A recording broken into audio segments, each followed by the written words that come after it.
tayo ng anong tawag? Ano ba yung Glutinous flour. Glutinous flour. Walang resulta niya. Isang ganito. Ano, ang dami. Isang kilo to, di ba? Isang kilo to? 1 kilo. O 1 kilo. Kasi marami ibibinta ko bukas to. Ay saan? Tapos isang pack na malaking tetra pack na malaki, nyug. Tapos asukal. Kalating kilo. Yan. Yan. Ay.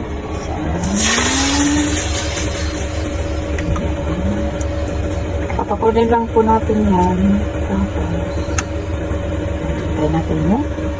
Tapos, kalating kilo na asukal. Ayan. Asukal na pula. Tayo na natin yung asukal. Ayan. Ano po yan? Ha? Ano po yan? Yung gata. Oh, ayan. Namuhong gata. Ayan. Sa lata kasi ginamit natin. Ayan. Ito. Yung gata yan. Oh, yan.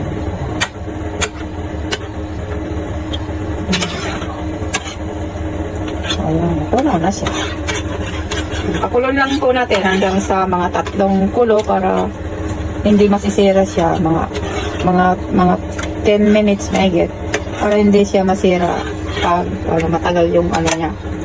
Yung ng gata. Kasi pag gulaw yung gata, madaling masira yun. Pag hindi mo pa kinakain. Pagkainin mo naman, mas maganda yung lalabas yung gata ng yug para hindi masarap talaga.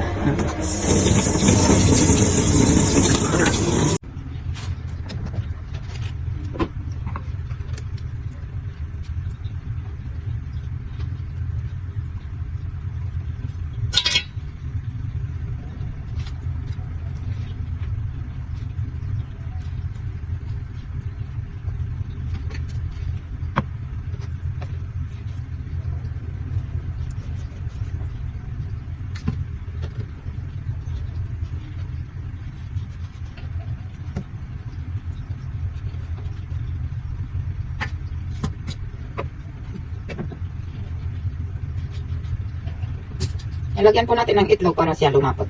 Kasi yung itlog, pang pakintab po yun ang ano lang. Ganyan na po siya.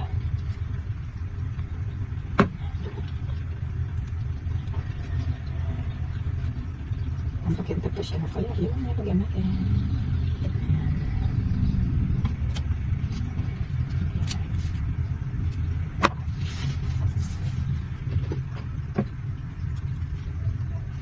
Papahiran na lang po.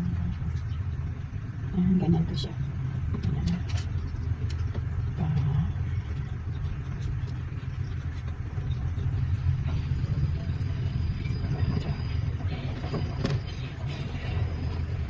Sayang ko siya kasi puno naman yung rip ko sa dito, kaya hindi pwedeng i-browse natin to. Pag may lumaki yung yung tag dito, pang niyo sa hamburger, para siya, hindi magbubuhagag yung karne. Kaya pwede nyo i-frozen yung tinapay na yun, hindi nyo na nakakain.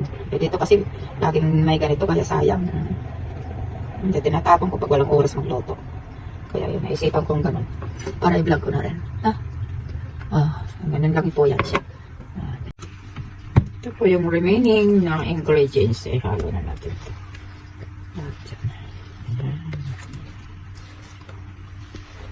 Para mag-mix siya lahat. Ayan.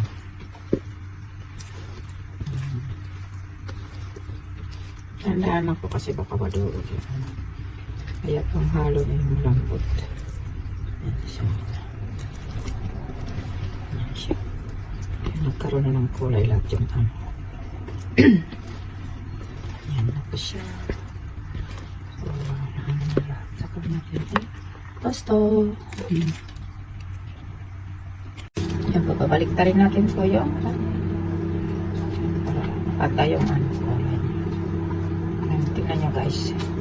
Ganda talaga mayroon itlog kasi kumikintab-kintab yung kumikintab-kintab po yung niya, yung kintab yung labas ng so natin balik ta rin.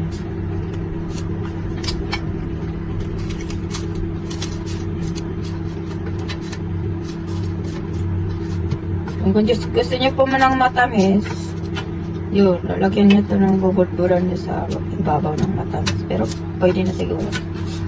Bakit naman yung sa oven niyo pa uli ng 2 minutes. 2 minutes lang po. Kasi maluto na siya. Yan natin ng 2 minutes. Ayan po, mamula-mula na siya. Yan na po siya. Ayan. Bago mag-expire yung mga tinapay nyo, ilagay nyo na sa frozen o kaya sa refrigerator. Tapos saka nyo lutuin. Kasi lalo pag mainit, madali siyang masira yung tinapay. May Judith kasi yun. Kaya, lagay nyo sa frozen, hiwain nyo na lang ganyan para pag niluto niya, hindi na kayo maghihiwa. Ganyan na lang siya. Lagyan nyo na lang ng butter o asukal at saka itlog. Ayan. Ayan na po yung aking toast over. Ayan.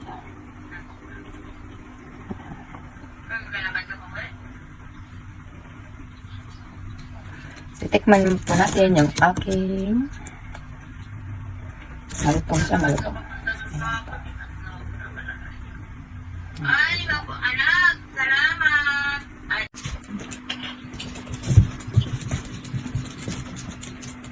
Dali. Ayan. Sarap-sarap. Kare-kare. Kare-kare?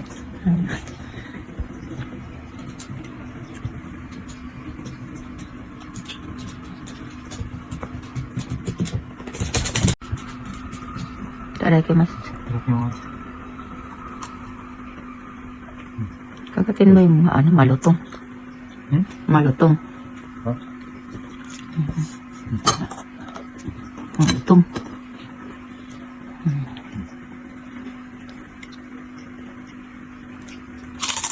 Wow. Oishi siya. Malutong. Malutong. Malutong.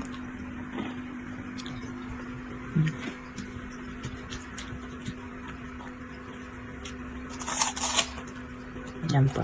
Luto ni Acha.